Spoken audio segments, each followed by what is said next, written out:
जय Jagannath rummy flavour studio को आपण मानक स्वागत।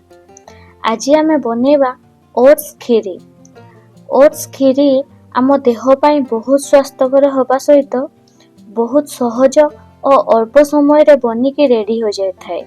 तो चलंतु आरंभ करिबा रेसिपीटी।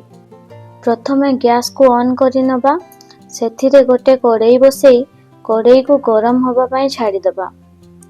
कड़ाई आमर गरम हो गला। एबे आमे एथिरे गोटे छोट चामच देसी घिओ दे दबा। घिओ हल्का गरम हला परे काटी रखितबा किछि ड्राई फ्रूट्स को एथिरे भाजी नबा। एठी मो ड्राई फ्रूट्स भितरे काजू, आलमंड, किशमिश नेछि। आपण माने आपण मान को पसंद रो ड्राई फ्रूट्स यूज करि परिबे। ड्राई फ्रूट्स भाजीबा समय रे गैस रो फ्लेम को लो टू मीडियम रे ही रखिबे, नहले ड्राई फ्रूट्स अधिक भाजी हे जिवो बा जळी जिवो, खाइबा पई भलो लागिवो नाही। देखंतु एई भली परफेक्टली भाजी होई गला। एबे आमे एगुडी को गोटे जगह को काढी नबा।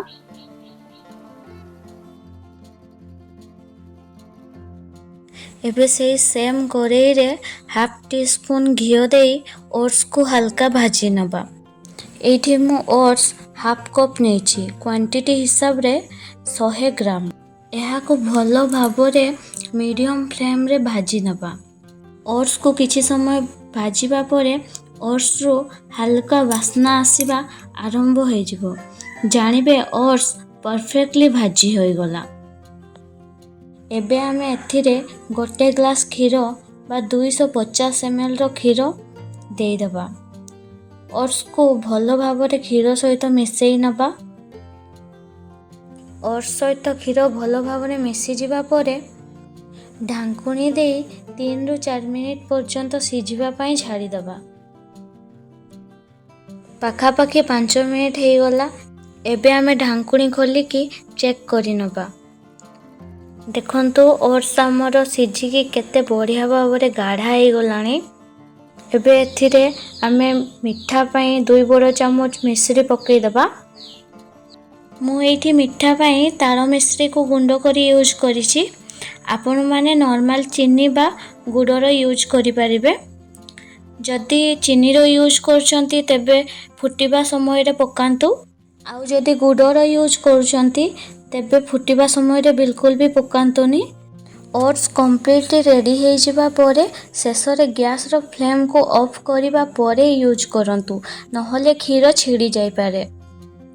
एबे आमे ओट्स को आउ 2 मिनिट पई ढांकी के कुक करि नबा। 3 मिनिट पाखा पाखी होई गलानी। एबे आमे ढांकुणी खोली की भाजी रखितबा ड्राई फ्रूट को सेथिरे देई दबा। ताकू भलो भाबरे गोळेई नबा। देखंतु ओट्स रो खीरी हमर पूर्व अपेक्षा केते अधिक गाढ़ा हो जाइछि।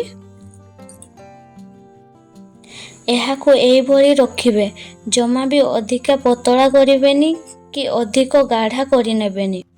अधिक गाढ़ा करि देले हमर जो क्रीमी स्ट्रक्चर सेटा और रहिबनी, सेटा पिठो भली हे जिवो। बे आमे एथिरे बढ़िया स्मेल और टेस्ट पाई हाफ टेबल स्पून गुजराती गुंड ऐड कर दबा। गोटे पिंच लूण ऐड कर दबा। एहा को भलो भाबरे गोळेई नबा। एबे ढांकुणी देई गैस रो फ्लेम को ऑफ करि नबा। 2 मिनिट पाई निहाती ढांकी नियंतु। ढांकीबा द्वारा गुजराती रो वासना खीरी रे ऑब्जर्व हो जाय थाए और खाइबा पाई अधिक टेस्टी लागि थाए। ओट्स टेस्टी सहित हेल्दी मध्य। देखंतु ओट्स हमर केते क्रीमी बनिछि। एहा को आपण माने गरम गरम बा फ्रिज रे रखी के ठंडा हला परे मध्य खाई परिबे। चावल रो खीरी तो आपण माने बहुत थर ट्राई करथिबे, किंतु थरे एही ओट्स खीरी को निश्चय ट्राई करंतु। देखिबे छोट छुआटू आरंभ करिकी बड़ लोकन को मध्य बहुत टेस्टी लागिबो। जदि भिडियोटी भलो लागि थाए रमी फ्लेवर स्टूडियो को लाइक शेयर सब्सक्राइब करने को जमा भी भूलिबेनी। पुणी देखा हबो आउ एक नुआ रेसिपी सह। Thank you.